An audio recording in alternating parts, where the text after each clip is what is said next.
Listeners, Rasel ভাইকে অসংখ্য ধন্যবাদ, ভূত এফএম টিমকে ধন্যবাদ আজকে মানে এত সুন্দর একটা অনুষ্ঠানে আমন্ত্রণ জানানোর জন্য।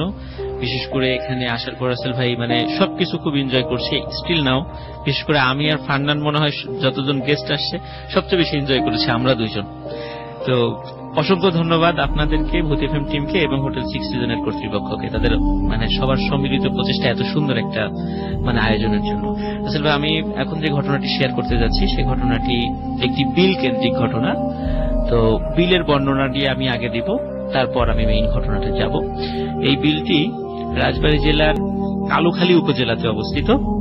কালুখালী মেইন যেই উপজেলা কমপ্লেক্স আছে সেখান থেকে 2 কিলোমিটার ভিতরে যেতে হয়। তো ওই বিলের পাশ দিয়ে যে রাস্তাটি গিয়েছে 2016 সালে ওখানে রাস্তা নির্মিত হয়। আগে ওখানে মানে সাধারণ রাস্তা ছিল, মানে মাটির রাস্তা ছিল। এবং রাসেল ভাই ওই জায়গাটা এতটা মানে ভয়ঙ্কর যে দিনের বেলাতেও ওই রাস্তা দিয়ে লোকজনের আনাগোনা খুব কম, আর রাতের বেলাতেও কোনো প্রশ্নই আসে না। আর ওই বিল কেন্দ্রিক অসংখ্য ঘটনা আছে, ছোটখাটো অনেক ঘটনা যেগুলো বলে শেষ করা যাবে না। তো তার মধ্যে আমি এমন একটা কমন ঘটনা বলবো যেটা অধিকাংশ সময় সেখানে ঘটে, সেই কমন ঘটনাটি আমি আজকে বলবো। বিলের নাম হচ্ছে পদ্মবিল। ওই এলাকার যারা আছেন তারা অবশ্যই পদ্মবিলের নামের সাথে এটি রাজবাড়ী জেলার কালুখালী উপজেলায়। তো যারা ওই এলাকায় আছেন তারা সবাই পদ্মবিলের নাম জানেন, আর যারা জানেন না আজকে অবশ্যই আমার মাধ্যমে ওই জায়গাটা সম্পর্কে জানবেন। কারো যদি দেখার ইচ্ছা হয় অবশ্যই সেই জায়গায় গিয়ে দেখে আসবেন, এবং রিকোয়েস্ট করবো অবশ্যই দিনের বেলা যাবেন, কখনো রাত্রে বেলা নয়।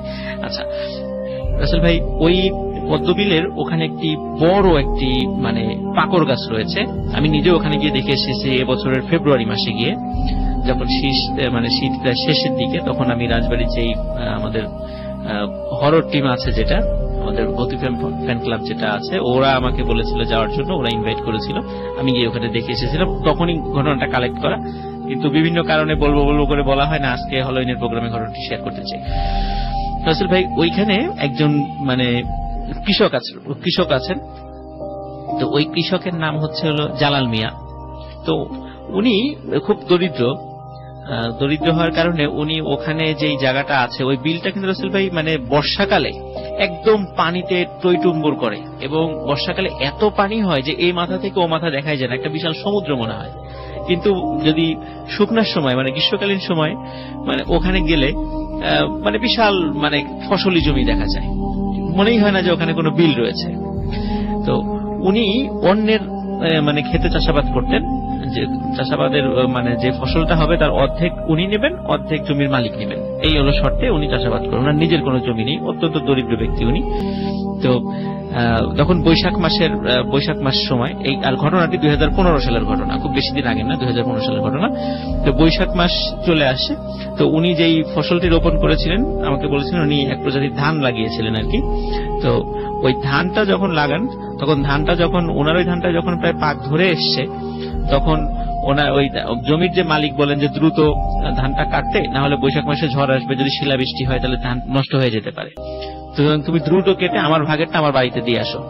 তো উনি একদিন খুব দ্রুত কেটে ওই জমির মালিকের বাড়িতে দিয়ে আসেন, এবং ওনারটাও কেটে কিছু অংশ ওনার নিজের বাড়িতেও রাখেন, কিন্তু সবটুকু কেটে শেষ করতে পারেনি, কিছু অংশ ছিল। তো একদিন রাতের বেলা, বিশেষ করে মানে ওখানে তো 7টা-8টা মানে অনেক রাত, এখনো পর্যন্ত সেখানে 7টা মানে অনেক রাত। তো রাতের বেলা উনি চিন্তা করলেন যে যদি কোনো কারণে ঝড়ো বৃষ্টি হয় বা শিলাবৃষ্টি হয় আজকে রাত্রে, তাহলে তো যেই ফসলটুকু আছে ওটা তো আমার ভাগের, তাহলে তো পুরোটাই নষ্ট হয়ে যাবে, তাহলে আমি কি খাবো? সুতরাং ওদিকে মেঘ গুড় করছিল, উনি ভয় পাচ্ছিলেন যে যদি সত্যি বৃষ্টি হয়, ডুবে যায়, মানে নষ্ট হয়ে যায়, তাহলে তো অনেক ক্ষতি হয়ে যাবে আমার। তো উনি সিদ্ধান্ত নিলেন এই রাতের বেলায় উনি হারিকেন নিয়ে ওখানে যাবেন, রাতের বেলায় যত ধান আছে উনি নিজেই সব কেটে ফেলবেন। আর উনি অনেক দরিদ্র লোক ছিল, আসলে উনি যে সাথে কোনো সহযোগী নেবেন ওনার সেই সামর্থ্যও ছিল না। তো উনি ওনার স্ত্রীকে বললেন যে উনি পদ্মবিলে যাবেন, উনি ফসল কেটে নিয়ে আসবেন। তো ওনার স্ত্রী বললেন যে এত রাতে যাওয়া ঠিক হবে না, কারণ এমনিতে এই জায়গাটা ভালো না। কিন্তু যেহেতু উনি দরিদ্র মানুষ, আসলে অভাবটা আমাদের সবকিছু কিন্তু ম্লান করে দেয়, ভয় অনেক কিছুই আমাদের সেটাকে করে দেয় আর কি। তো উনি ওই কারণে হাতে একটি হারিকেন এবং কাঁচি নিয়ে, আমাদের এলাকায় যেটাকে কাঁচি বলি, ধান কাটার সময় যেটা ব্যবহার করে, কাঁচি নিয়ে উনি ওই বিলে চলে যান। তো ওনার যে জায়গাটা সেখানে কাটা শুরু করেন, তো রাসেল ভাই একটা বিষয় বলি, ওই যে পাকড় গাছের কথা আমি বলেছি, ওই পাকড় গাছের নিচে একটি কুয়া ছিল। কুয়াটি 2016 সালে যখন ওই রাস্তা মানে পাকা রাস্তা করে ওই জায়গাটা, রাস্তার সম্প্রসারণের কারণে ওই কুয়াটা এখন ঢেকে গেছে, ওখানে মাটি ফেলে ওটা করে দেওয়া হয়েছে। ওই কুয়া কেন্দ্রিক অসংখ্য মানে ঘটনা আছে আর কি, কারণ ওই কুয়ার মধ্যে যে কত লোককে হত্যা করে ওর মধ্যে ফেলে রাখা হয়েছিল মানে তার কোনো হিসাবই নেই। ওখানে স্থানীয় লোকরা ওইটা সবাই জানেন আর কি, কুয়া সম্পর্কে আর ওই গাছ সম্পর্কে। তো উনি যথারীতি উনি ফসল কাটা শুরু করছিলেন। যখন ফসল কাটছেন, আস্তে আস্তে কাটছেন, হঠাৎ ওনার মনে হলো যে আর্মিরা যেমন মানে সবাই সারিবদ্ধভাবে মার্চ করতে করতে এগিয়ে আসে, মনে হচ্ছিল ওনার পেছন থেকে অনেক লোক মার্চ করতে করতে এগিয়ে আসছেন। তখন উনি পেছন দিকে তাকান। উনি পেছন দিকে তাকানোর পরে দেখতে পারেন ওই কুয়া থেকে অনেক লোক উঠে আসছে এবং কারো কারোর সাথে ঘোড়া রয়েছে। এবং রাসেল ভাই ওই ঘোড়াগুলোর একটারও মাথা ছিল না। ওই কুয়ার মধ্যে থেকে সব উঠে আসছে একে একে। তো একে একে উঠে উঠে সবাই ওই মাঠের মধ্যে যাচ্ছে। যেতে যেতে রাসেল ভাই সবাই মানে মাঠ বিশাল মাঠ, ওই মানে হাজার হাজার এরকম লোক মানে ঘিরে দাঁড়ায়, মাঠের ভিতরে গোল হয়ে দাঁড়ায়। এখন দেখে ওদের মধ্য থেকে বেশ কিছু লোক রাজার মতো পোশাক পরা, তারা এগিয়ে গিয়ে একটা জায়গায় বসে। বসার পরে ওই যে রাসেল ভাই ঘোড়ার কথা বললাম, ওই ঘোড়ার উপরে সওয়ারিও ছিল। তখন ওরা সবাই ঘোড় দৌড়ের প্রতিযোগিতা করছে ওইটুকুর মধ্যে, মানে কে ফার্স্ট হবে। আর ওই যে রাজার মতো কয়েকজন বসে আছে, ওনারা ওইটা দেখছেন। তো মনে হচ্ছে যে এখানে মানে একটা ঘোড় দৌড়ের প্রতিযোগিতা হচ্ছে। তো উনি এই বিষয়টা দেখেন। আর আরেকটা জিনিস হিসেবে দেখেন, ওখানে যতগুলো লোক ছিল মানে সবার মুখটা মনে হচ্ছে যে সবার মুখটা মানে মাথাটা কঙ্কাল, মানে আমাদের শরীরের মানে বডি ঠিক আছে, বাট মাথাটা মনে হচ্ছে শুধু খুলি, মানে এমনি কঙ্কাল যেটা বোঝায় আর কি, মাথাটা, মুখে কোনো মাংস নেই। এই দৃশ্য উনি দেখেন। তো এই দৃশ্য দেখে উনি যে ওখান থেকে দৌড় দিয়ে চলে আসবেন, ওনার শরীরটা মানে এমন ভাবে মনে হচ্ছিল ওনার শরীরটা জমে গেছে, উনি 1 ইঞ্চি ওখান থেকে নড়তে পারছিলেন না। তো উনি এসব দেখছেন। কিছুক্ষণ পরে দেখে যে ঘোড় দৌড়ের এই প্রতিযোগিতা শেষ হয়ে গেল। আবার সবাই সারিবদ্ধভাবে মানে হেঁটে হেঁটে ওই কুয়ার দিকে যেতে থাকলেন এবং সবাই কুয়ার মধ্যে চলে যাচ্ছে। ওই দৃশ্য উনি দেখছেন এবং তাকিয়ে দেখছেন। কিছুক্ষণ পরে মনে হলো সবাই চলে গেছে ওর মধ্যে। হঠাৎ উনি ফিল করলেন ওনার পেছনে কেউ একজন দাঁড়িয়ে আছে। তখন উনি সাহস করে ঘুরে তাকালেন। তখন ঘুরে তাকিয়ে দেখলেন মানে খুবই কুৎসিত চেহারা, জট, মাথায় জট রয়েছে, একজন মহিলা দাঁড়িয়ে আছে। তখন মহিলা মানে তাকে বলছে যে তুই এত কিছু দেখে ফেললি, তুই এখান থেকে সরে গেলি না কেন, কাজটা ভালো করলি না। তো এই কথা যখন বলেছে, আর ওই মহিলার ভয়ঙ্কর চেহারা দেখে উনি তখন আর সাহস ধরে রাখতে পারেন নাই, উনি ওখানে সেন্সলেস হয়ে পড়ে যান। তো সকালে যখন পদ্মবিলের সকালে যারা কাজ করতে এসেছে তখন তাকে সেন্সলেস অবস্থায় পান, তখন তাকে আবার জ্ঞান ফেরানো হয়। তখন উনি এই সব স্তরে সবাইকে ঘটনাটা বর্ণনা করেন যে এই ঘটনাটা ঘটেছিল। তো আসলে ওই ঘটনাটা এখানে শেষ হলে পারত, আসলে ঘটনাটা এখানে শেষ হয়নি, কারণ ঘটনা আর একটা খুবই একটা করুণ পরিণতির দিকে গিয়েছিল, সেটাই বলবো এখন। তো বর্ষাকালে কিন্তু ওই পদ্মবিল মানে মনে হয় যে সমুদ্রের মতো, আমি তো বলেছি একটু আগে, মানে এই মাথা থেকে ও মাথা আপনি কিছুই দেখতে পারবেন না, মানে চোখ যতদূর যায় শুধু পানি আর পানি। তো উনি আর ওই সময় ওই অঞ্চলের লোকজন যে কাজটা করে, ওই সময় তো সব ফসল মানে পানির নিচে তলিয়ে যায়, ওই সময় সবাই মাছ ধরে ওখানে ওই পদ্মবিলে মাছ ধরে। তো সারা রাত ধরে মাছ ধরে, সকালবেলা রাজবাড়ির বাজার, কালোখালী বাজার, তারপরে আপনার পাংশা যে থানাটা আছে, ওরা ওখানে মাছগুলো নিয়ে যায়। তো যেহেতু মানে একদম মানে কোন চাষ করা মাছ না, এবং ওই পদ্মবিলের মাছের এখনো পর্যন্ত আমাদের ভালো কদর আছে, মানে বেশ কদর আছে। আমরা বাজারে গেলেই রাজবাড়ি গেলে যদি শুনি যেটা পদ্মবিলের, তাহলে আমরা সবাই মানে বেশি দাম হলে ওটা কিনে নেওয়ার চেষ্টা করি, আমাদের জন্য পদে নিয়ে আসবেন। জি জি।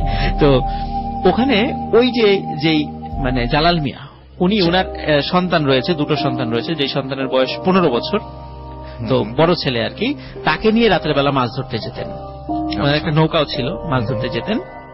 তো নৌকাটা আসলে ওনাদের না, উনি যে ভাড়ায়, মানে ঠিক ভাড়ায় যেমন ওই মানে অর্ধেক অংশ ফসলের, অর্ধেক অংশ মালিকের, অর্ধেক অংশ ওনার। তো মাছ ধরার পরে অর্ধেক অংশ হচ্ছে নৌকার এবং জালের মালিকের, আর অর্ধেক অংশ ওনাদের। তো এই শর্তে আর কি ওনারা মাছ ধরতেন আর কি।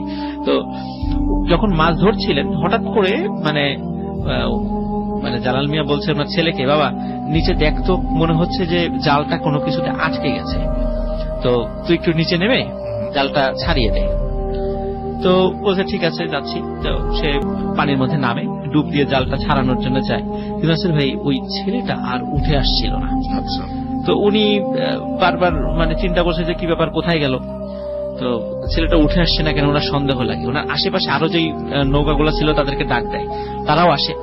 আসার পরে বলে যে আমার ছেলেটা নিচে নামলো কিন্তু এখন তো উঠে আসছে না। তখন আরো যারা ইয়াং কয়েকজন ছিল, কারণ জালাল মিয়ার বয়স একটু বেশি ছিল, উনি নিচে নামতে পারছিলেন না, ওনার ওই সময় ঠান্ডাও লেগেছিল যার কারণে উনি নিচে নামছিলেন না। তখন আরো কয়েকজন ইয়াং যারা ছিলেন ওনারা নিচে নামলেন। তো নিচে নেমে রাসেল ভাই ওই ছেলেটাকে টেনে তোলে, টেনে তোলার পর দেখা যায় যে তার ছেলেটা মৃত, এবং তার শরীরের যে মাথাটা ছিল, মাথাটা রাসেল ভাই মনে হচ্ছে যে মাথাটা আমাদের যেদিকে আমরা মুখ করে থাকি, আমাদের বুক এবং মুখ তো সমান দিকে থাকে, তার মাথাটা ঘুরিয়ে একদম পিঠের দিকে করে দেয়, মনে হচ্ছে কেউ মাথাটা ভেঙে পেছন দিকে করে দিয়েছে। তো এই একটা করুণ পরিণতি ঘটে তার ছেলের সাথে। তো এখনো নাকি রাসেল ভাই উনি স্বপ্নে দেখেন যে ওই যে ভয়ঙ্কর মহিলাটা, ওই মহিলাটা বলে যে একটাকে তো নিয়েছি, আরো নেব। তো এখনো ওখানে উনি জীবিত আছেন, উনি এখনো ওখানে ওনার ফসল ওইভাবে কাজ করেন স্টিল নাও। তো আর রাসেল ভাই একটা বিষয়, আমি যখন ফেব্রুয়ারি মাসের লাস্টের দিকে ওখানে গিয়েছিলাম, ওখানে যারা কয়েকজন স্থানীয় লোকের সাথে কথা বলেছিলাম, তো ওনাদের বর্ণনা অনুযায়ী পদ্মবিলে হরর কোন বিষয় ঘটাটা এটা রাতের উপর নির্ভর করে না, দিন রাত যে কোনো সময় ঘটতে পারে। এবং উনি বলেছেন যে বিশেষ করে পাট কাটা, যখন পাটের মৌসুম হয়, পাটের সময়তে ওনারা মাঝে মাঝে কয়েক সপ্তাহ ওনারা এই বিশাল বিলে নামতেই পারেন না, কারণ নামার সাথে সাথে ভয়ঙ্কর আকৃতির কিছু মানুষকে দেখেন যারা তাদেরকে তাড়া করে, এবং এটা নাকি প্রতি বছরই হয়েছে ভাই। কারণ আমি গিয়ে খুবই অবাক হয়েছি। তো ওখানে যে কুয়াটা রাসেল ভাই, কুয়াটা এখন নাই, কিন্তু বট গাছটা আছে। আর ওখানকার লোকজন, আর ওখানে জনবসতিও রাসেল ভাই খুব কম, অনেক দূরে দূরে বাড়ি, এবং ওখানে কি আপনি গেলে কিন্তু মোবাইলের নেটওয়ার্কও ভাবে পাবেন না, দিনের বেলা গেলে তো সেখানে গা ছমছম করে, বিশেষ করে গাছটা দেখলে তো ভয়ে এমনিতেই গায়ের লোম দাঁড়িয়ে যায়। তো রাসেল ভাই এই ছিল আমার ফার্স্ট ঘটনা।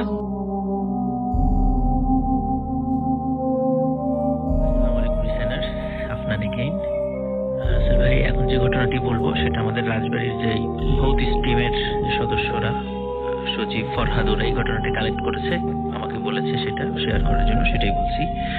তো ঘটনাটি রাজবাড়ী জেলার, আমার বাড়ি তো রাজবাড়ী জেলা, ওখান থেকেই আর কি সংগ্রহ করা। রাজবাড়ির পাংশার পাড়া বেলগাছি গ্রামের ঘটনা এটি। তো সেখানকার এক ইমাম সাহেবের ঘটনা এটা। তো যাই হোক, খুবই অজপাড়াগা। তো ওই গ্রামে বেশ অনেকদিন আগে তাবলিগ জামাতের একটি দল ওই মসজিদে যায়। মসজিদে যাওয়ার পর ওখানে ওনারা দিনের ওই দাওয়াতগুলো করতে থাকেন। তো এটাই হয়, ওখানে একটা হঠাৎ মসজিদে ঠিক রাতের বেলা একটা লাশকে গোসল করানোর জন্য নিয়ে আসা হয়। তো লাশটি প্রতিপক্ষের হাতে খুবই নৃশংসভাবে খুন হয়েছিল লোক। তো পরবর্তীতে পুলিশ পোস্টমর্টেম করে লাশটি নিয়ে আসে, পরিবারকে হস্তান্তর করে, বলে যে রাত্রে যেন দাফন করে দেওয়া হয় লাশটিকে, লাশটার অবস্থা ভালো নয়। তো যখন লাশটিকে নিয়ে আসা হয়, এমন ভাবে আসলে শরীরকে ক্ষতবিক্ষত করা হয়েছে যে ওটাকে গোসল করানোর মতো কেউই সাহস পাচ্ছিল না, সবাই ভয় পাচ্ছিল। এখন মসজিদে যখন তাবলিগ জামাতের লোকেরা এসেছেন, তো ওনারা বললেন যে আপনারা যদি ভয় পেয়ে থাকেন তাহলে আমরাই এই কাজটা করতে চাই, আমরাই এটাকে গোসল দিয়ে জানাজা করে আমরা কবর দিয়ে দিই, আপনারা শুধু সাথে থাকেন আর কি, আর কিছু করতে হবে। তো ঠিক আছে, ওনারা এই কাজটি করলেন। কাজটি করে ওনারা, ইমাম সাহেব ওই সাথে ছিলেন না, কারণ জানাজা উনি খুব ভয় পাচ্ছিলেন আর কি। সব প্রক্রিয়াটা তাবলিগ জামাতের লোকেরা করে ওনারা সবকিছু দাফন কাফন শেষ করেন। তো যাই হোক, প্রথম এই ঘটনা ঘটে যাওয়ার তাবলিগ জামাতের লোকরা ওনারা কাজ শেষ করে চলে যান, 3-4 দিন পরে মসজিদ থেকে চলে যান। তো মাসখানেক পর থেকে শুরু হয় ওই ইমাম সাহেবের সাথে ঘটনা। কারণ উনি যে মসজিদে নামাজ পড়াতেন, ওই মসজিদেই উনি থাকতেন। মসজিদের পাশে ছোট একটি রুমের মতো ছিল, ওখানে উনি ঘুমাতেন। আর মসজিদের সাথে একটা বড় কবরস্থানের মতো আছে।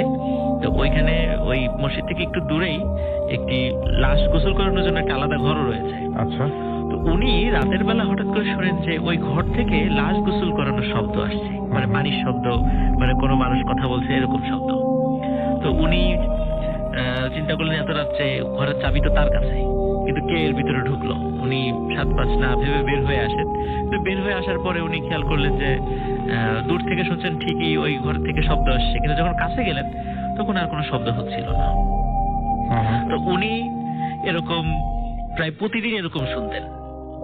তো যখন উনি অনেকের কাছে বিষয়গুলো শেয়ার করেন তখন সবাই বলেছে এটা আপনার মনের ভুল, এছাড়া আর কিছুই নয়।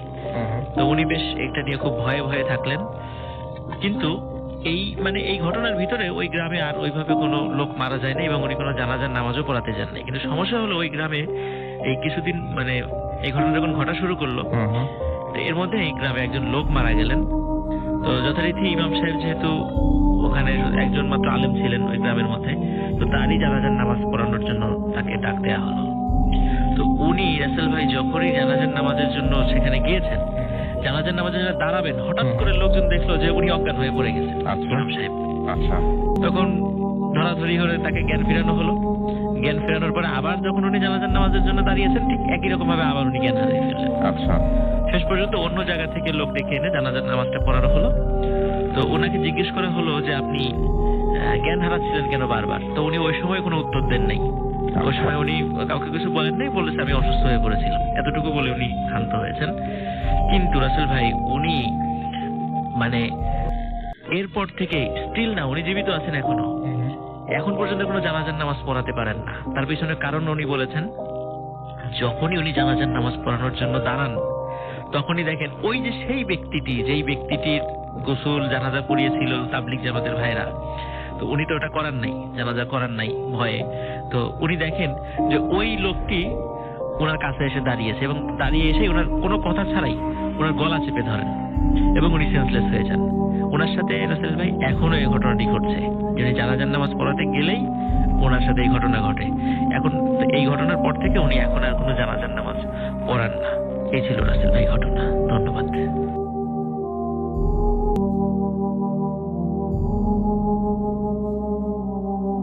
ঘটনাটি অনেক আগের। তো ওই রাম যিনি ছিলেন উনি বিভিন্ন জায়গায় থেকে নদীতে হোক, বিভিন্ন খাল বিল হোক, ওখান থেকে মাছ ধরে, বিশেষ করে উনি নদীতেই মাছ ধরতেন। রাজবাড়ির যেই সূর্যনগর, ওই সময় সূর্যনগরের একদম কাছেই পদ্মা নদী ছিল, এখন নদীটা অনেক দূরে চলে গেছে। তো ওই সময় প্রচুর ইলিশ মাছ পাওয়া যেত ওখানে। উনি বেসিক্যালি ওই ইলিশ মাছটাই ধরতেন এবং ধরে বাজারে বিক্রি করার চেষ্টা করতেন। তো ওই সময় ওনার দেখা যেত যে ওনার কাছ থেকে লোকজন, ওনার খুব বেচা কেনা খুব বেশি ভালো হতো না। আচ্ছা। সারাদিনে হয়তো যা মাছ ধরেছে অর্ধেকের মতো বিক্রি হতো বা কোনোদিন তাও হতো না, এবং ওই বাকি অংশ নিয়ে উনি বাসায় ফিরে যেতেন। তার মানে তার সংসার খুব ভালো মতো চলতো না। তো উনি যেদিক দিয়ে আসতেন, ওনার বাড়িটা বেসিক্যালি ছিল হচ্ছে মাটিপাড়া এলাকায়, রাজবাড়ী জেলার মাটিপাড়া মেইন সদর থানার আর কি একটি গ্রাম, মাটিপাড়া গ্রাম, ওখানেই ওনার বাড়ি ছিল।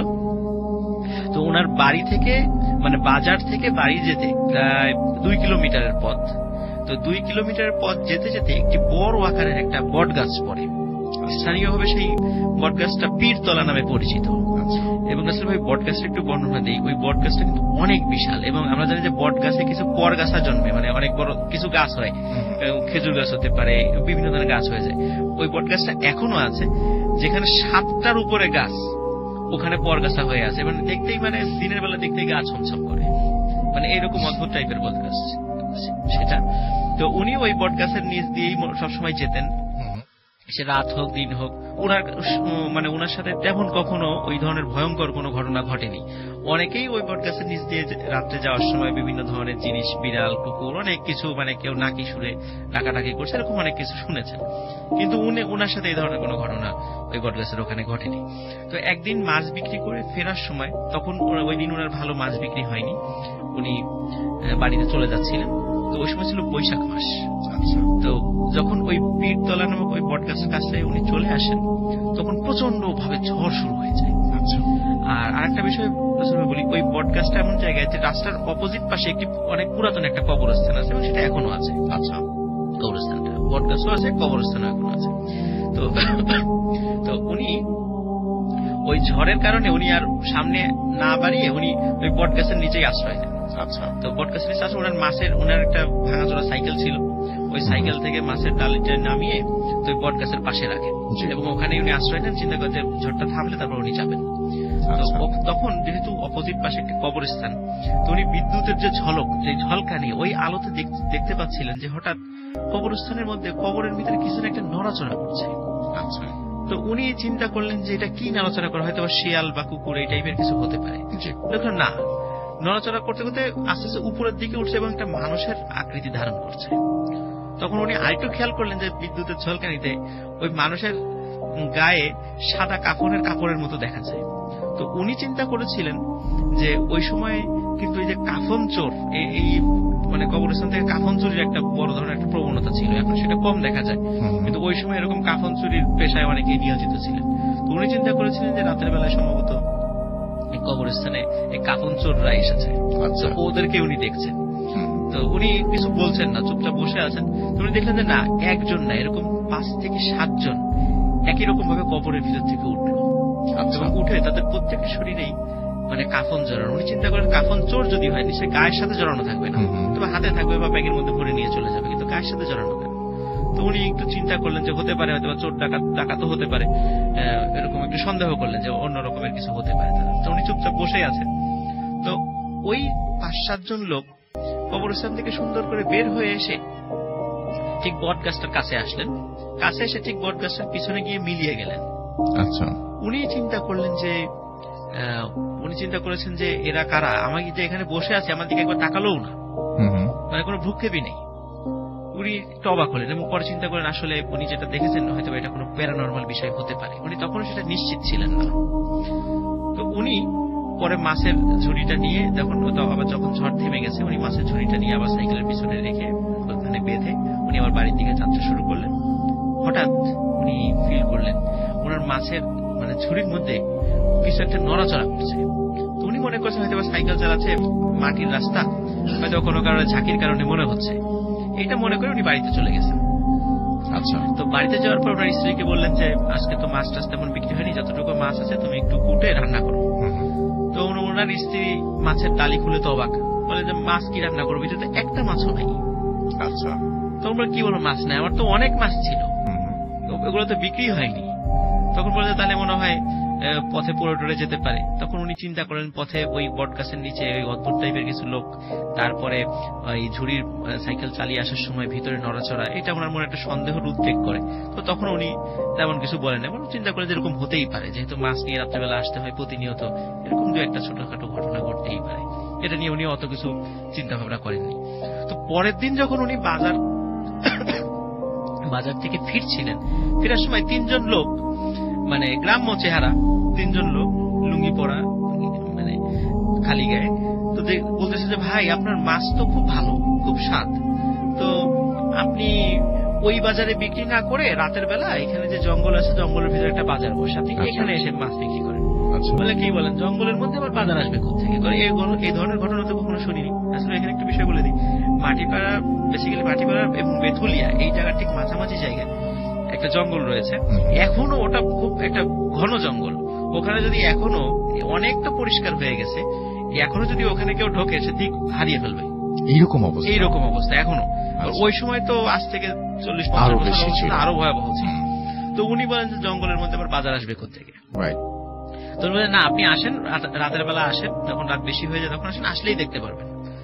তখন উনি খুব অবাক হয় এবং চিন্তা করেন যেহেতু মাছ অনেকগুলো আবার আজকেও রয়ে গেছে, ঠিক আছে দেখি রাতের বেলা খাওয়া দাওয়া করে আসবো জঙ্গলে, দেখি আসলে বাজার আছে কিনা। একটু কৌতূহল উনি ছিলেন, খুব সাহসী লোকও ছিলেন। উনি সত্যি রাতের বেলা বাজারের কাছে, উনি ওই জঙ্গলের কাছে এসে দেখেন একজন লোকও নাই। উনি খুব অবাক, কি ব্যাপার, একজন লোকও নাই, এখন জঙ্গলে ঢুকবো কিভাবে, এখন কিনবেই বাকি। হঠাৎ করে ওই যে 3 জন লোক ওনাকে বলেছিল, দেখা হয়েছে 3 জন লোক কোথা থেকে চলে আসে জঙ্গলের থেকে, বলে যে ভাই চলেন আপনার অপেক্ষায় ছিলাম। তখন ওই 3 জন লোক ওনাকে নিয়ে যাচ্ছে। তো জঙ্গলের, এমনিতে জঙ্গল খুব ঘন, কিন্তু ওনার মনে হচ্ছিল জঙ্গলটা অতটা ঘন না, মানে বেশ ফাঁকা মনে হচ্ছিল উনি যখন ভিতর দিয়ে যাচ্ছিলেন ওই সময়। তো কিছু দূর যাওয়ার পরে দেখি যে বিশাল একটা বাজার, অনেক লোকের আনাগোনা সেখানে এবং অনেকে সেখানে বাজার করছে। এবং আরো অদ্ভুত ভাবে রাসেল ভাই, উনি ওনার এই মাছ ধরার প্রফেশনের সাথে বেশ কয়েকজনকে চিনতেন, যাদের সাথে অনেকদিন দেখা সাক্ষাৎ হয় না, আগে একসাথে মাছ ধরতেন, বাজারে বিক্রি করতেন। তো দেখলেন যে ওই লোকগুলো ওখানে মাছ বিক্রি করছে এসে। তো ওনার দেখে খুব ভালো লাগলো যে আমি একা না, এখানে আরো লোক আছে, আমার পরিচিতর মধ্যে আছে। তো দেখো যে উনি মাছ নিয়ে যাওয়ার সাথে সাথে 5 থেকে 10 মিনিটের মধ্যে সব মাছ বিক্রি হয়ে গেল। ওখানে কিছু লোক এসে ভালো দামে মাছটা কিনে নিয়ে গেল, এবং সবার হাতে হারিকেন ছিল, ওখানে তো অন্ধকার যেহেতু হারিকেন ছিল। এবং বিক্রি শেষে অন্যান্য ওই যে ওনার পরিচিত লোকদের সাথে কথা বলতেছিলেন যে কিভাবে এখানে কতদিন ধরে এসে মাছ বিক্রি করো। ওরা বেশ কিছুদিন ধরে এসে মাছ বিক্রি করি, ভালোই বিক্রি হয়, ভালোই দাম পাওয়া যায়, এমনি বাজারে গিয়ে অত দাম পাওয়া যায় না। তো ভালো কথা বলেছে, তাহলে প্রতিদিন আমিও এখানে এসে মাছ বিক্রি করবো, ওই রাম জেলেটা বলে। হ্যাঁ ঠিক আছে, ভালো সিদ্ধান্ত। তো সত্যি রাসেল ভাই প্রতিদিন বাজারে গিয়ে উনি বাজারে যাওয়াই একরকম ছেড়ে দিলেন, কারণ বাজারে গিয়ে কি করবে, ওর থেকে ভালো দামে উনি রাত্রেবেলা ওই মাছগুলো বিক্রি করতে পারছেন। তো উনি এরকম প্রতিদিন যাওয়া শুরু করেন রাতের বেলা। ওনার স্ত্রী জিজ্ঞেস করে, তুমি রাতের বেলা প্রতিদিন কোথায় যাও? বলে জঙ্গলের মধ্যে একটা বাজার বসে, ওই বাজারে মাছ বিক্রি করতে চাই। বলে জঙ্গলের মধ্যে বাজার, এরকম তো কখনো শুনি নাই। বলে ঠিক আছে, তোমার অত কিছু জানতে হবে না। তা উনি চিন্তা করছেন এই বিষয়টা জানাজানি হলে হয়তো অন্য জেলেরা যদি আবার যায়, তাহলে হয়তো বা ওনার মাছ বিক্রি কমে যেতে পারে। এই জন্য উনি এই বিষয়টা একটু চেপে যাওয়ার চেষ্টা করেছিলেন আর কি, মানে যাতে অন্য কেউ জানতে না পারে, ব্যবসার ক্ষতি হতে পারে। তো উনি এরকম কয়েকদিন যাওয়ার পরে হঠাৎ একদিন রাতের বেলা গিয়ে দেখে ওই বাজারে কেউ নেই, একদম কিচ্ছু নেই, সব শুনশান, নীরবতা। তো উনি অনেকক্ষণ বসে আছেন যে একজন লোক নাই, অদ্ভুত ব্যাপার। তো হঠাৎ একজন বৃদ্ধ লোক ওনার কাছে আসে, এসে বলে যে তুমি এখানে কেন এসেছো? বলে কেন, আমি তো প্রতিদিন এখানে মাছ বিক্রি করতে আসি। বলে তুমি এখানে আর এসো না। আচ্ছা। তো বলছে যে আমি তো এখানে ভালো দাম পাই, বাজারে তত দাম পাই না। তো বলে যে আমি তোমাকে একটা জাল দেব, তুমি এই জালটা নিয়ে মাছ ধরো, তুমি বাজারেই বিক্রি করো, কিন্তু এখানে আর কখনো এসো না। তখন সত্যি ওই বৃদ্ধ লোক ওনাকে একটা জাল দেয়, উনি চলে যায়। কিন্তু উনি যে আসবে না, এই লোভটা উনি সামলাতে পারছিলেন না। ওই বৃদ্ধের কথাটা উনি আসলে বিশ্বাস করতে পারছিলেন না, কারণ লোভ পেয়ে গেছে, প্রতিদিন ভালো মাছ বিক্রি হয়, ভালো টাকা হাতে আসে, উনি একটা লোভ পেয়ে যায়। উনি সত্যি পরের দিনও অনেকগুলো মাছ নিয়ে আসেন সেখানে। আসার পরে দেখে সত্যি ওই দিন লোক নাই, কিন্তু আবার কিছুক্ষণ পর সে বৃদ্ধ লোকটা আসে, বলে তোমাকে তো বলেছিলাম তুমি এখানে এসো না, আবার আজকে কেন আসলা? বলে যে আমার ভুল হয়ে গেছে, কিন্তু আমি তো লোভ সামলাতে পারছি না। তখন বলে ঠিক আছে, তোমার লোভের খেসারত তুমি দিবা, আমি কিছু জানি না। এই বলে ওই লোকটির সাথে সাথে ওখান থেকে চলে যায়। এবং কিছুক্ষণের মধ্যেই হঠাৎ করে যেই 3 জন লোক ওই যে রাসেল ভাই ওনাকে প্রথম ডেকে নিয়ে আসছিল, দেখে ওই 3 জন লোক কোথা থেকে হুড়মুড় করে চলে এসে ওনার মাছের উপরে ঝাঁপিয়ে পড়ে এবং কাঁচা মাছ খাওয়া শুরু করে 3 জন লোক। ওই দৃশ্য দেখে উনি বুঝতে পারেন যে না, আসলে উনি বড় ধরনের একটা বিপদে পড়ে গেছে। আচ্ছা। যেহেতু উনি সাহসী লোক ছিলেন, দ্রুত ওখান থেকে দৌড়ে বেরোনোর চেষ্টা করা। জঙ্গলটা এত ঘন যে আসলে কোন দিকে যাবে এখনো তো ওর ভিতরে ঢুকলে দিক খুঁজে পাওয়া যায় না। উনি কোনো মতে যেদিকে পেরেছে দৌড়েছে। সকালবেলা ওনার অজ্ঞান অবস্থায় ওনাকে পাওয়া যায়। পরবর্তীতে ওনাকে যখন জ্ঞান ফিরানো হয়, উনি কিন্তু আসলে দীর্ঘদিন বোবা ছিলেন। এই ঘটনার পরে দীর্ঘদিন উনি খারাপ কিছু বলতে পারেন না, কি ঘটনা ঘটছে না কিছু বলতে পারেন। অনেক ট্রিটমেন্টের পরে উনি কথা বলতে পারেন। তখন উনি সবাইকে বলেন যে এখানে এইরকম এরকম ঘটনা ছিল। এখন কথা বলা চলবে, ওই যে বাজারে গিয়ে উনি যে লোকদেরকে দেখেছেন যে ওনার যাদের সাথে মাছ ধরতেন, কিছু লোকদেরকে উনিও দেখতেন তারা মাছ ধরতেন, উনি তাদের কাছে জিজ্ঞেস করেছেন তোমার বাড়ি কোথায়। এইগুলো আবার অপরিচিত কয়েকজনকে জিজ্ঞেস করেছিলেন। উনি তাদেরকে প্রত্যেকের বাড়িতে গিয়েছেন এবং প্রত্যেকের ফ্যামিলি থেকে বলেছে যে এই লোকগুলো তো অনেকদিন ধরে নিখোঁজ।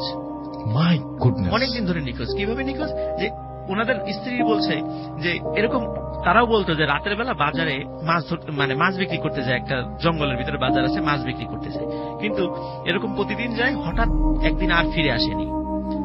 আর তখন তো রাসেল ভাই পথটা তো অনেক উত্তাল ছিল, অনেক সময় দেখা যেত যে নৌকা ডুবি হতো, হ্যাঁ, অনেক সময় মারা যেত, লাশও পাওয়া যেত না, এরকম অনেক আগের ঘটনা যেহেতু। সুতরাং মনে করছে ওরা হয়তো বা নৌকা ডুবিতে মারা গেছে, মাছ ধরতে গিয়ে ফ্যামিলি থেকে ওরকমই মনে করেছিল। কিন্তু আসলে প্রত্যেকটা লোকের বাড়িতে গিয়ে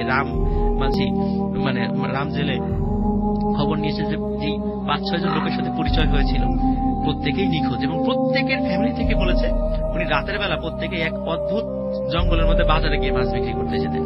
একমাত্র উনি সেই ব্যক্তি যে ব্যক্তি উনি জীবিত ফিরেছিলেন। এবং রাম মাঝি রাসেল ভাই, উনার বয়স হয়েছিল 110 বছর। উনি 2007 সালে মারা গেছেন। মোটামুটি অনেক বছর। আর উনার এই ঘটনাগুলো উনি সবাইকে বলতেন। বিশেষ করে উনার ওই অঞ্চলে মাটিপাড়া, বেথুলি এবং সূর্যনগরে মাছ ধরতে, মাছ বিক্রি করতে যেতেন। মানে এটা এই ঘটনাটা অনেকেই জানতো ওনার কাছ থেকে। এই ঘটনাটা যে অদ্ভুত বাজার রাসেল ভাই, সেই জঙ্গলটা কিন্তু আজও আছে। কিন্তু আসলে ওই বাজারটা এখনো আছে কিনা, বা আদৌ কেউ ওখানে বাজারে গিয়ে মাছ বিক্রি করছে কিনা, এখন কিন্তু রাসেল ভাই আমরা এই বিষয়ে কিছু জানি না। হয়তোবা হতেও পারে বাজারটা এখনো আছে, কেউ সেখানে গিয়ে মাছ বিক্রি করছে, হয়তোবা আমরা জানছি না। কিন্তু আপনি বলছিলেন যে এইখানে যে লোকগুলো আছে তারা প্রত্যেকেই মৃত এবং তারা প্রত্যেকেই সেই অদ্ভুত বাজারে মাছ ধরতে যেত, মানে মাছ বিক্রি করতে যেত। তার মানে ওই বাজারটায় তাদেরকে মেরে ফেলা হতো বা অন্য কোনো, মানে ওখান থেকে বেঁচে ফিরে আসে না নাকি এরকম কিছু, নাকি অসুস্থ হয়ে মারা গেছে? না, অসুস্থ না, ওনারা একদমই নিখোঁজ। একদম নিখোঁজ। তার মানে ওই বাজারে একটা লোভ বা কোন একটা কারণেই সবাই যেত, কারণ ওখানে মাছ নিয়ে গেলে বিক্রি হতো এবং সেইখানেই সেই বাজারেই তারা হারিয়ে যেত, তারা কোনদিন ফিরে আসতো। আমাদের এলাকায় বেশ প্রচলিত একটা ঘটনা। এবং এই বাজারটার নাম তো নাই, এটার কোনো নাম নাই। তবে ওই জঙ্গলটা যদি কেউ দেখতে যেতে চায়, সেক্ষেত্রে আমি বলতে পারি আপনার রাজবাড়ী সদর মানে থানার মানে বেথুলিয়া গ্রামের কাছে গিয়ে যদি জঙ্গলের কথা বলেন, যে একটা জঙ্গল, সেখানে একটা বাজার থাকতো, একটা কথা প্রচলিত আছে, আপনার সেই জঙ্গলটা এখনো দেখতে পারবেন, এটা এখনো আছে। আপনার ভাই, যদি ওই সময় কেউ যদি রাতের বেলায় ওই জঙ্গলে যায়, তাহলে কি সেই বাজার দেখার সম্ভাবনা আছে নাকি? সেটা এটা অনেকে চেষ্টা করেছে। এটাই আমার মনে হয় যে অনেকে চেষ্টা করেছে, কিন্তু অনেকে ভয় পেয়েছে। ওখানে গিয়ে বাজার দেখতে পারে না, কিন্তু অনেকে ভয় পেয়েছে, অনেকে বের হয়ে আসে, কারণ দিনের বেলায় ওখানে ঢোকার কেউ সাহস পায় না। হ্যাঁ, মানে অত্যন্ত মানে ঘন জঙ্গল সেটা। আজকে থেকে আরো 40, এখনো জেলে যে অবস্থা, আজ থেকে 50 বছর আগের অবস্থা আরো ভয়ঙ্কর ছিল।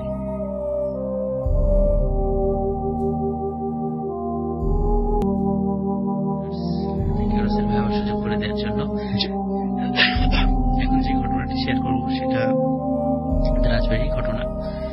এটি যে গ্রামের ঘটনা, গ্রামের নাম হচ্ছে বারেক গ্রাম। এবং বারেক গ্রামের পাশে প্রায় 10 থেকে 12 কিলোমিটার মানে দীর্ঘ একটা জায়গা নিয়ে একটা বিল রয়েছে। আমি নিজেও ওই বিলে একবার নৌকা ভ্রমণে গিয়েছিলাম, এবং সারা বছরে ওই বিলে পানি থাকে, সবসময় পানি থাকে। এবং ওই আসলে একটা মজার বিষয় হলো, ওখানে যদি কেউ চান আপনারা ওখানে দেখবেন যে ওখানে ওই বিলের মধ্যে মাঝখানে দ্বীপের মতো আছে। ওই দ্বীপে বাড়িঘর আছে, মানে একদম মানে গেরস্ত বাড়ির মতো, দ্বীপের মতো। ওরা সবসময় নৌকাতে আসা যাওয়া করে। তো প্রত্যেক ফ্যামিলিতেই কম বেশি নৌকা রয়েছে। তারপরে ওখানে যারা ওই বারেক গ্রাম বা আশেপাশের এলাকার লোকজন ম্যাক্সিমাম সব মাছ ধরা বা এই পেশার সাথে জড়িত, এবং কিছু আছে মাঝি এখনো আছে সেখানে। তো এখন যে মাঝির গল্পটা রসবে করব, ওনার নাম হচ্ছে আলাক মাঝি হিসাবে উনি এলাকাতে খুব পরিচিত ছিলেন।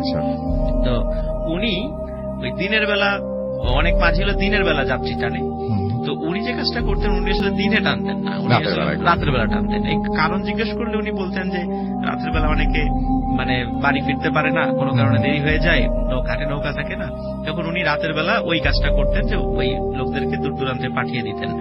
আর সেই হিসেবে উনি ভাড়াটাও অনেক বেশি পেতেন। তো ওই কারণে উনি সবসময় রাতের বেলাই মানে যাত্রী টানতেন আর কি। আর উনি ওই রাতের বেলা যেহেতু সবসময় নৌকা নিয়ে আসা যাওয়া করতেন, এমনি নর্মাল আমরা মাছ ধরা রিলেটেড অনেক ধরনের ভৌতিক গল্পগুলো শুনে থাকি, এগুলো ওনার কাছে একদম পাঞ্চে হয়ে গেছে। ওগুলোর সাথে উনি খুব পরিচিত।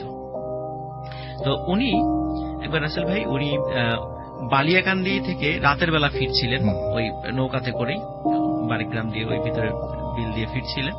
তো অনেক রাত হয়ে গেছিল।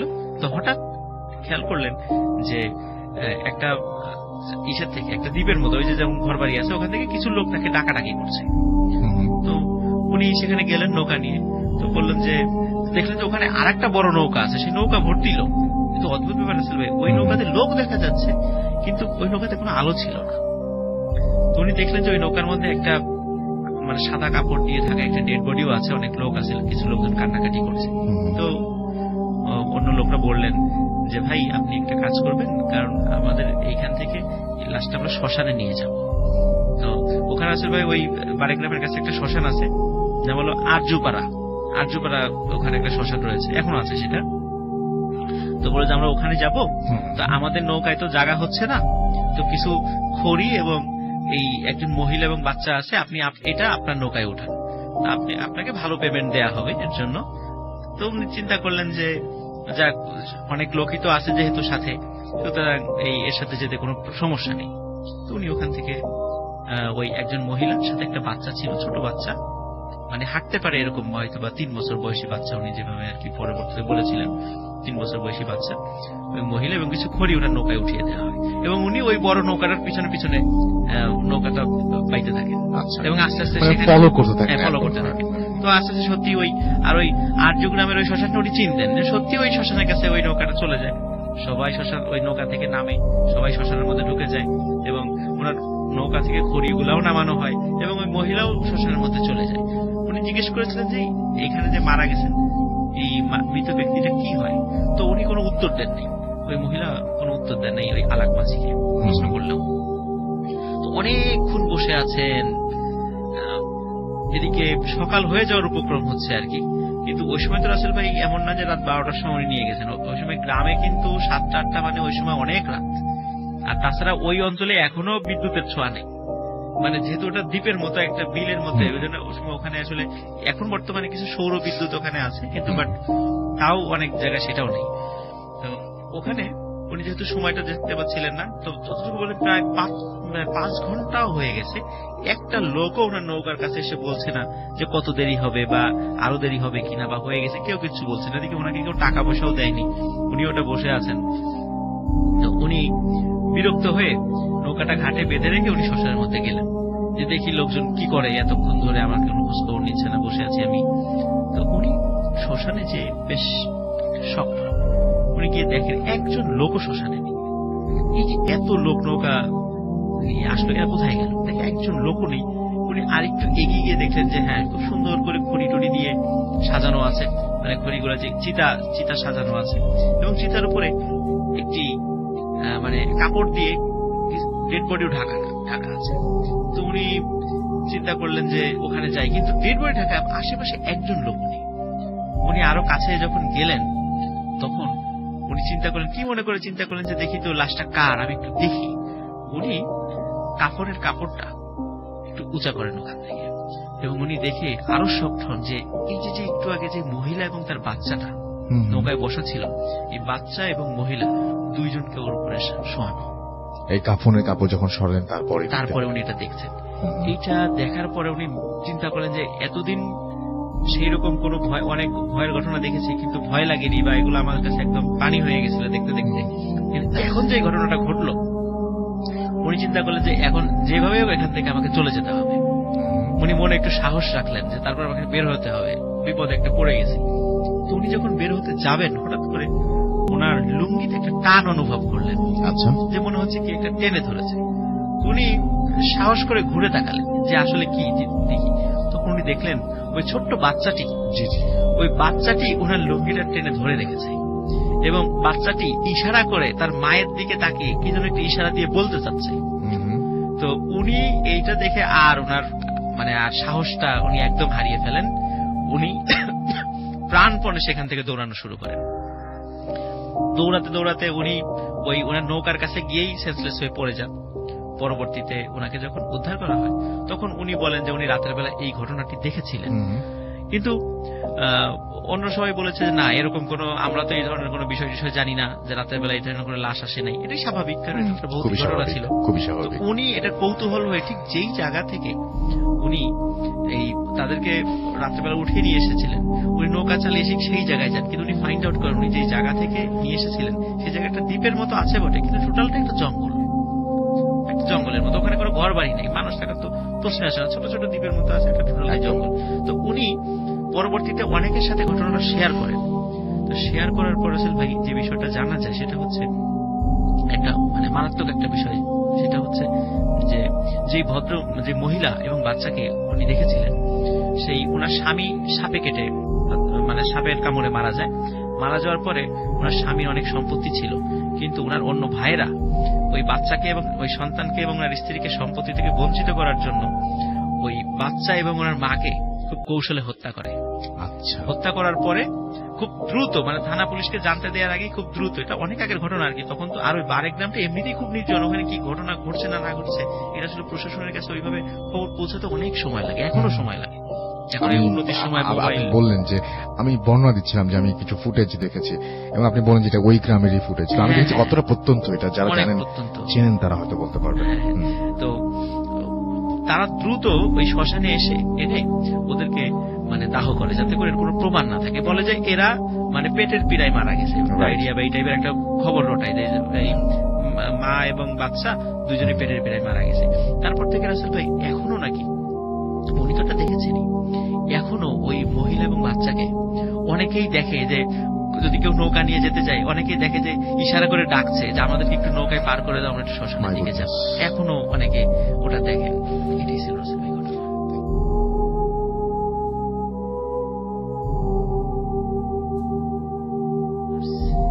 ঈদ মোবারক সবাইকে। রাসেল ভাইকে ধন্যবাদ আজকে স্পেশাল এপিসোডে আমাকে ইনভাইট করার জন্য। রাসেল ভাই, আজকে যে ঘটনাটি আমি শেয়ার করব, ঘটনাটি আমাদের রাজবাড়ী জেলার বালিয়াকান্দি উপজেলার আরকান্দি নামক একটা গ্রাম এলাকা আছে।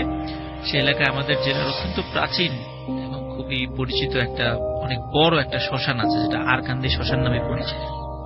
তো আজকের ঘটনাটা মোটামুটি ওইকেন্দ্রিক। তো আজকে শুরুতে একটা বিষয় আগে বলিনি, ঘটনার প্রথম অংশ যেটা, সেটা আজকে ঘটনা যাদেরকে নিয়ে মানে দুই ভাই, একজনের নাম রইসুদ্দিন আর একজনের নাম রহিমউদ্দিন, দুই ভাই। ওনারা পেশায় আসলে কাঠমিস্ত্রি ছিলেন। আচ্ছা, তো ওনারা কাঠমিস্ত্রি কাজ করলেও আসলে নিজেদের ঘর ওনারা আসলে কখনো তৈরি করেন নাই। একটা পর্যায়ে মনে হলো নিজেদের ঘরটা একটু সুন্দর করে করার দরকার। আচ্ছা, তো ঘর করতে গেলে কিন্তু আমরা গ্রাম দেশে যেটা বলি কামলা আমরা নিয়ে আসি আর কি, বিভিন্ন জায়গা থেকে, মানে কাজে সহযোগিতা করার জন্য। তো ওনারা এরকম একজন কামলা নিয়ে আসলেন। এটা ঘটনা কিন্তু আসলে 1985 বা 86 সালের ঘটনা, এটা মানে শুরুর ঘটনাটা আর কি। তো একজন কামলা নিয়ে আসলেন। তো কামলা দেখে বুঝতে পারলেন যে ইনি সনাতন ধর্মাবলম্বী লোক। তো আনার পরে তখন কামলাকে বললো যে আপনার কি আরো কোনো সহযোগী লাগবে নাকি আপনি একা পারবেন? বললো আমার কোনো সহযোগী লাগবে না, আমি একাই সব কাজ করতে পারবো, আপনি খালি আমাকে দেখিয়ে দিবেন কি কি করতে হবে। তখন ওই দুই ভাই ওনারা দেখিয়ে দিলেন। ওনারা নিজেরাও যেহেতু কাঠমিস্ত্রি ছিলেন, ওনারা কাজ করেন এবং সাথে ওনাকে কিছু হেল্প করতে বলেন। ওনারা খুব ভালো কাজ করে, অনেকের কাজ উনি একাই করে। আবার যখন খাওয়া দাওয়ার সময় হয় রাসেল ভাই, এখানে আমরা একটা বিষয় জানি যে যারা আমরা গ্রাম দেশে যে কামলা বলি, ওনারা কিন্তু অনেক পরিশ্রম করেন এবং ওনারা কিন্তু খাওয়া দাওয়াটা একটু বেশি পরিমাণ করেন, যেহেতু ওনাদের পরিশ্রমটা অনেক বেশি হয়। কিন্তু উনি খাবার খেতেন খুবই অল্প। ওই যে সনাতন ধর্মাবলম্বী যে কামলাটা নিয়ে আসলো, খুবই অল্প খাবার খেতেন এবং ক্ষেত্র বিশেষে দেখা যায় খাবারই খেতেন না, এমনও হয়েছে। এবং ওই বাড়িতেই পাশে একটা ছোট্ট একটা ঘর ছিল, ওই ঘরেই তার থাকার ব্যবস্থা করে দিয়েছিল, যে কয়দিন কাজ হবে উনি ওখানেই থাকবেন। তো কাজ চলতে চলতে হঠাৎ একদিন সকালবেলা ওনাকে ডাকাডাকি করা হচ্ছে, উনি ঘর থেকে বের হচ্ছে না। যখন অনেকক্ষণ ডাকাডাকি করার পরে ঘর থেকে বের হচ্ছে না, তখন ওনারা দরজা ভেঙে ভিতরে ঢুকলেন। ঢুকে দেখলেন যে লোকটি আর জীবিত নেই। তো মনে হয়েছে যে উনি স্বাভাবিকভাবে মারা গেছেন, কারণ বয়স প্রায় ওনার 50+ ছিল। তো মনে হচ্ছে বেশি পরিশ্রম করেছে, স্বাভাবিকভাবে মারা যেতে পারে। কিন্তু রাসেল ভাই ওনার যে পরিচয়, ওনার বাড়ি কোথায়, ওনার ফ্যামিলিতে কতজন আছেন, এই মর্মে উনি তেমন কোনো কথা বলেন নাই ওই বাড়ির লোক। আচ্ছা, যার কারণে ওনার বাসা যে কোথায়, লাশ কিভাবে খবর দেবে, এই বিষয়ে তারা কোনো সিদ্ধান্ত নিতে পারেনি।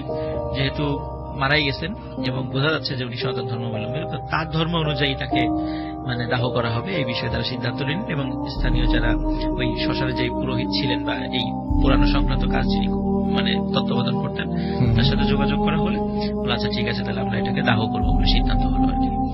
তো দাহ যেদিন করা হবে, মানে ওই দিনই হয়তো বিকালের দিকে সময় করেছিল যে আমরা এটাকে দাহ করব। তো যখন শ্মশানে নিয়ে যাওয়া হলো, মানে ঝমঝম করে বৃষ্টি, এমনিতে তখন শ্রাবণ মাসের ছিল আর কি, ঝমঝম করে বৃষ্টি শুরু হয়ে গেল, যার কারণে কোনো মতে মানে এখন সব কিছু ভিজে গেছে, যার কারণে মানে তাকে দাহ করাটা পসিবল হচ্ছিল না। তখন বলে যাচ্ছে ঠিক আছে, দাহ করতে পারছি না, তো ওনাকে আমরা কবর দিয়ে দিই। তো তাকে মানে সনাতন ধর্মের নিয়ম অনুযায়ী তাকে যেভাবে কবর দেওয়া হয়, তাকে সেভাবে কবর দিয়ে যে যার মতো চলে আসে। তো ঘটনা রাসেল ভাই প্রথম অংশ এখানেই শেষ। ওনার কথা অনেকে ভুলেই গেছে, যে ধর এরকম একজন লোক আসছিল বা এরকম মারা গেছে, ভুলেই গেছে আর কি। তো 88 বন্যা যখন হয়, তখন রাজবাড়ী জেলার কিন্তু 97% অঞ্চলই মানে পানির নিচে তলিয়ে যায়। তো যথারীতি ওই আরকান্দি সহ ওই শ্মশান এলাকাটাও পানির নিচে তলিয়ে গিয়েছিল। এখন একটা দীর্ঘমেয়াদী বন্যাতে মানে সব শ্রমিকদেরই তো আসলে কাজ বলতে তেমন কিছু ছিল না। এই যে রইসুদ্দিন এবং রহিমউদ্দিন ওনাদেরও আসলে তেমন কোনো কাজ ছিল না। ওনারা চিন্তা করেন আমরা কিভাবে চলবো, তাহলে একটা কাজ করি, আমরা একটু এই কিছুদিন যতদিন বন্যা থাকে আমরা মাছ ধরবো। তো ওনার প্রতিবেশীর একটা নৌকা ছিল, মোটামুটি মাঝারি সাইজের একটা নৌকা। তো ওনারা দুই ভাই এবং ওই প্রতিবেশী দুইজন, এই 4 জন মিলে নৌকায় রাত্রেবেলা মাছ ধরতেন। তো একদিন মাছ ধরতে ধরতে, তো তখন আসলে কিন্তু যে 5 ব্যাটারি টর্চ ছিল, এখন তো সেটা দেখা যায় না আর কি, আমরা দেখেছি এক সময়, কিন্তু ওই সময় আবার 5 ব্যাটারি টর্চ গুলো অনেকের কাছে থাকতো, বিশেষ করে গ্রামে অনেকের কাছে 5 ব্যাটারি টর্চ গুলো থাকতো। তো ওনারা 5 ব্যাটারি টর্চ দিয়ে রাতের বেলা দেখতেন মাছ, মানে মাছ কোথায় আছে। আর আমরা গ্রাম দেশে যেটা বলি ট্যাটা বলি, ট্যাটা, এই ট্যাটা দিয়ে মাছের শরীর আঘাত করা হয়, তখন মাছ মারা যায় আর কি। তো ওই ট্যাটা নিয়ে এবার দেখতেন, যেখানে ওই মাছ দেখতেন ওই ট্যাটা দিয়ে আঘাত করতেন, পরে মাছটাকে নৌকায় তুলে নিয়ে আসতেন। এভাবে মাছ ধরতে ধরতে হঠাৎ একটা মানে প্রকাণ্ড আকৃতির একটা মাছ ওনার টর্চের লাইটে মানে ধরা পড়লো আর কি, টর্চের আলোতে ধরা পড়লো। তখন কিন্তু মাছটা মানে সাধারণত দেখা যায় যে যদি বড় ধরনের কোনো আলো মাছের উপর ফেলা হয়, মাছগুলো সাধারণত নড়াচড়া কম করে ওই আলোর কারণে। কিন্তু দেখা যায় মাছের উপর আলোটা পড়ার পরও মাছটা খুব সাবলীল ভাবে সাঁতার কেটে চলে যাচ্ছে। তখন ওনারা চিন্তা করেন এত বড় মাছ, তাহলে আমাদের অবশ্যই এই মাছটা পিছনে আস্তে আস্তে পিছু নিতে থাকি। তো ওনারাও আস্তে আস্তে নৌকা নিয়ে মাছটা পিছু নিতে থাকে। এখন দেখে যে মাছটা আস্তে আস্তে ওই শ্মশানের দিকে চলে যাচ্ছে। তো ওনারাও যথারীতি শ্মশানের দিকে চলে গেল। যেতে যেতে একটা পর্যায়ে হঠাৎ করে, কারণ শ্মশানে কিন্তু অনেক ঝোপঝাড় থাকে, তো একটা ঝোপের মধ্যে মনে হলো মাছটা হারিয়ে গেছে। তখন ওনারা খুব মানে আস্তে আস্তে খোঁজার চেষ্টা করলো, কিন্তু মাছটার কোথাও খুঁজে পাচ্ছে না। তখন ওনারা চিন্তা করলেন এত বড় একটা মাছ যেহেতু এই টুকের মধ্যে আছে, সুতরাং আমরা এই বড় মাছটার কথা কাউকে বলবো না, আমরাই পরের দিন এসে আবার এটাকে খোঁজার চেষ্টা করবো। তো ওনারাও কাউকে কিছু বলেন নাই, কারণ বললেই তো লোকজন এসে আবার সেটাকে খোঁজাখুঁজি শুরু করবে। তো ওনারা পরের দিন এসে 7-5 না ভেবে ওনারা সরাসরি অন্যদিকে মাছ না ধরতে গিয়ে সরাসরি শ্মশানের মধ্যে নৌকা নিয়ে ঢুকে গেছে এবং শ্মশানের বিভিন্ন ঝোপঝাড়ের পাশ দিয়ে আলো দেখছে যে ওই মাছটা কোথায় পাওয়া যায়। কিন্তু ওই দিন ওই মাছটা ওনারা কোথাও পান নাই, তবে অন্যান্য কিছু ছোট ছোট মাছ, মাঝারি সাইজের কিছু মাছ ওনারা পেয়েছিলেন। তো ওনারা যখন মাছগুলো ধরে নিয়ে আসেন, তখন অন্যান্য যে মাঝিরা বলে যে কি ব্যাপার তোমরা আজকে তো ভালোই মাছ পেয়েছো, কোথা থেকে পেলে? বলে যে শ্মশানের ভিতর থেকে ধরেছি। তখন আশেপাশের মাঝিদের সবাই তখন ইন্টারেস্ট, সবাই ইন্টারেস্ট, হ্যাঁ মানে শ্মশানের মধ্যে মনে হয় মাছ পাওয়া যায়, বড় বড় মাছ পাওয়া যাবে অন্য জায়গা থেকে। পরের দিন সবাই মানে শ্মশানের দিকে যাওয়া শুরু করেছে যে হ্যাঁ এখানে আমরা বড় বড় মাছ পাবো। এখন দেখা যাচ্ছে যে সবাই যাওয়ার ফলে ওনারা তো পড়ে গেছেন বিপদে, যে তাহলে মনে বড় মাছটা অন্য কেউ, ওই মাছটা অন্য কেউ দেখে ফেলবে, তারা হয়তো ধরে ফেলবে আর কি। তো যাই হোক বেশ কিছু লোকজন এসেছে। তো রাসেল ভাই এইখানে একটা বিষয় বলে রাখি, এই শ্মশানের মাছ যারা অন্য সাইডে একটু মাছ টাছ ধরে শ্মশানের দিকে আসতো, তো মাছ পাওয়ার পরিবর্তে উল্টে আরো মাছ আরো নৌকা থেকে ফেলে দিতে হতো। কি কারণে? মাঝে মাঝে হঠাৎ করে ওই যারা মাছ ধরতে আসতো তারা ফিল করতো তাদের নৌকাটা আটকে গেছে, সামনে এগোচ্ছে, কোনো মতে এক চুলো সামনে এগোচ্ছে না, না সামনে এগোচ্ছে না পিছোচ্ছে। আর নৌকা যদি নিচে কোনো কিছুর সাথে জড়িয়ে গিয়ে থাকে তাহলে কিন্তু মানে নৌকাটা মুভ করবে, ওই জায়গাতে না আসলে মুভ করবে, কিন্তু নৌকাটা এমন ভাবে মানে পানির উপরে ছিল মনে হচ্ছে যে নিচের থেকে শক্ত কোনো কিছুর উপরে ওইটা একদম গেঁথে দেওয়া হয়েছে, মানে এক চুলো নৌকাটা নড়ছে না। তখন নিচে নেমেও কোনোভাবেই নৌকার নিচে মনে হয় কিছুই নেই, কিন্তু তারপরে কেন নৌকাটা এইভাবে? তখন মানে ওনারা শুনেছে যে কখনো যদি এরকম হয় তাহলে নৌকার কোনো মাছটা হয়তো বা নিচে ফেলে দিলে নৌকাটা আবার স্বাভাবিকভাবে চলতে পারে। তো সত্যি নৌকা থেকে 2-3টা মাছ যদি ওই ধরা মাছ যদি নিচে ছেড়ে দেওয়া হতো, দেখলো মাছগুলো অদৃশ্য হয়ে গেছে, নিচে পড়েই মানে স্বাভাবিকভাবে তলিয়ে গেছে এবং নৌকাটাও স্বাভাবিকভাবে চলা শুরু করেছে। তখন দেখা গেল এই কথা যখন রটে গেল যে শ্মশানের ভিতরে মাছ ধরতে গেলে নৌকা এরকম আটকে যাচ্ছে এবং যা মাছ ধরেছিল উল্টারও ফেলে দিয়ে সেখান থেকে চলে আসতে হচ্ছে, তখন দেখা গেল আর শ্মশানে কেউ মাছ ধরতে যাচ্ছে না। কিন্তু ওই যে ওনারা যারা প্রথম দিকে যারা এই বড় মাছের সাথে যে নৌকাটা ছিল আর কি, রহিমউদ্দিনের, ওনাদের নৌকা কখনো এই ধরনের সম্মুখীন হয়নি, যার কারণে ওনারা ওই বড় মাছটা খুঁজেই যাচ্ছিলেন। তো সত্যি একদিন বড় মাছটা ওনাদের আবার সামনে চলে আসে। আচ্ছা, তো যখন চলে আসার পরে ওনারা ট্যাটাটা রেডি ছিল, ঠিক যখনই মারতে যাবেন হঠাৎ করে দেখেন যে মাছটা আবার অদৃশ্য হয়ে গেছে, কিন্তু ওনাদের নৌকাটা আবার ওই প্রথমবারের মতো আমাদের অভিজ্ঞতা যে আবার ওই ঠিক শক্তর মতো মনে হয় নিচ থেকে কেউ ওটাকে আটকিয়ে রেখেছে। আচ্ছা, তখন একজনকে পাঠালেন যে তুমি একটু নিচে যাও, যে দেখো কি অবস্থা। তখন সেও খুব সাহসী ছিল, ওরা 4 জন ছিল মোটামুটি নৌকাতে, 4 জন। তো সে নিচে যাওয়ার পরে দেখে যে এই লোকটা আর উঠে আসছে না উপরে।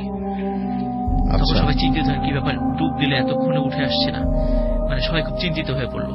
এবং ওনারা ফিল করলো যে নৌকার নিচে কি যেন মনে হচ্ছে যে খুব একটা ধস্তাধস্তির শব্দ হচ্ছে। এবং কিছু সময় পরে হঠাৎ মনে হলো নিচ থেকে কোনো একটা জিনিস ওই লোকটাকে ছুঁড়ে নৌকার উপরে ফেলে দিয়েছে। এবং ওই লোকটার শরীরে, সমস্ত শরীরে মানে ক্ষত বিক্ষত হয়েছে, মনে হয় যে তাকে খুব মারাত্মকভাবে জখম করেছে আর কি। তো এই দৃশ্য দেখার পরে ওনারা খুব ভয় পেয়ে যান। এবং যখন ওই লোকটাকে ছুঁড়ে ফেলে দেওয়া হয় তখন কিন্তু আবার আসল ভাই ওই মাছটা আবার ভেসে ওঠে, একা একাই ভেসে ওঠে বড় মাছটা। তখন ওনারা চিন্তা করেন আর এটাকে ছেড়ে দেওয়া যাবে না। তখন কিন্তু ওই 5 ব্যাটারি মানে যে লাইটটা ছিল ওটা মাছের শরীরে মানে ধরে আর সাথে সাথে টেটা দিয়ে আঘাত করে। তো টেটা দিয়ে আঘাত করার সাথে সাথে মানে ওনারা যখন আস্তে আস্তে মাছটাকে টেনে তুলছিল পানি থেকে, যখনই উপরে তোলা হলো তখন ওনারা দেখলেন এই মাছ, এটা আসলে আর মাছ না, ওই যে কিছুদিন আগে, বছরখানেক আগে যেই কামলাটা মারা গিয়েছিল, এটা আসলে সেই লোকটার মৃতদেহ। এই দৃশ্য দেখে ওনারা সাংঘাতিকভাবে ভয় পেয়ে যান, খুব চিৎকার চেঁচামেচি শুরু করেন, টেটা ফেলে দিয়ে। তখন আবার নৌকাটা স্বাভাবিক হয়ে গেছে, তখন তাড়াতাড়ি নৌকা নিয়ে ওখান থেকে বের হয়ে আসেন। এবং ওই যে লোকটা প্রথমে জখম হয়েছিল তাকে জিজ্ঞেস করা হয়েছিল, তার কিন্তু রাসেল ভাই মানে জবান বন্ধ হয়ে যাওয়া যেটা বলি, উনি কিন্তু আর কথা বলতে পারতেন না। এবং ওই সময় অস্ট্রেলিয়ার এই বন্যাতে মানে তাকে চিকিৎসা করানোর মতো, কারণ অনেক দূরে নিয়ে যেতে হবে নৌকা দিয়ে সেই আপনার রাজবাড়ী সদর হসপিটালে, এরকম অবস্থা আসলে ওইভাবে ছিল না, ওনার খুবই অবস্থা খারাপ ছিল। তো ওনাকে যখন বলা হয়েছিল তুমি নিচে কি করেছিলে, কি দেখেছিলে, তো উনি মানে ইশারা ইঙ্গিতে বোঝাতেন যে বড় আকারের একটা মানুষের মতো। এবং উনি ওই লোকটা বারবার ওই রইসুদ্দিন এবং রহিমউদ্দিনের ওই ঘরটা দেখাতেন, যেই ঘরে ওই সেই কামলাটা ঘুমাতো। আচ্ছা, তো এরপর রাসেল ভাই যে ঘটনাটা ঘটে যে ওই ব্যক্তিটা মারা যান, উনি মারাত্মকভাবে জখম ছিলেন, ওই ব্যক্তির সাথে আরেকজন যিনি ছিলেন উনিও অস্বাভাবিকভাবে মারা যান। অস্বাভাবিকভাবে বলতে হঠাৎ করে খুব জ্বর আসে, জ্বর আসার সাথে সাথে হয়তো ঘন্টাখানেক পরে উনি মারা যান। এরপর রইসুদ্দিন এবং রহিমউদ্দিন এই 2 ভাই বেঁচে ছিলেন। তো এই 2 ভাইয়ের ফ্যামিলির প্রত্যেকেই কোনো না কোনো ভাবে মানে বছর খানেকের মধ্যে তার ফ্যামিলির প্রত্যেকেই মারা যান। যখন ফ্যামিলির প্রত্যেকেই মারা যায়, তারপরে এই 2 ভাই মানে বদ্ধ উন্মাদ হয়ে যায়। এবং ওই এলাকাতে এই রইসুদ্দিন এবং রহিমউদ্দিন উন্মাদ হয়ে ঘুরে বেড়াতো, অনেকদিন এভাবে ঘুরে বেরিয়েছে। তো গত 10 থেকে 12 বছর হলো ওনাদেরকে আর দেখা যায় না, হয়তো বা কোথাও চলে গেছে বা জীবিত নাই, এমন হতে পারে আর কি। তো রাসেল ভাই ওই যে লোকটা যিনি ওই কামলা দিতে এসেছিলেন, আসলে উনি কোথা থেকে এসেছিলেন, উনি আসলে কি ছিলেন, উনি যে মারা গেলেন, মারা যাওয়ার পরে এই যে বড় মাছের একটা বিষয়, যে তারপরে মাছের টেটা দিয়ে আঘাত করার পরে যখন টেনে তোলার সময় দেখা গেল ওই লোকটারই মৃতদেহ, এবং তাকে ওইভাবে আঘাত করার পরে, মাছটাকে আঘাত করার পরে এই যে 4 জন ব্যক্তির অস্বাভাবিকভাবে মৃত্যু এবং 2 জনের উন্মাদ হয়ে যাওয়া, এটা আসলে ভাইয়া রহস্যই রয়ে গেছে আমাদের ওই অঞ্চলে, যেটা আমাদের ওই বিশেষ করে বালিয়াকান্দির আরকান্দি অঞ্চলে এটা মোটামুটি একটা পরিচিত একটা ঘটনা আর কি। এটাই ছিল রাসেল ভাই ফার্স্ট ঘটনা। Thank you very much.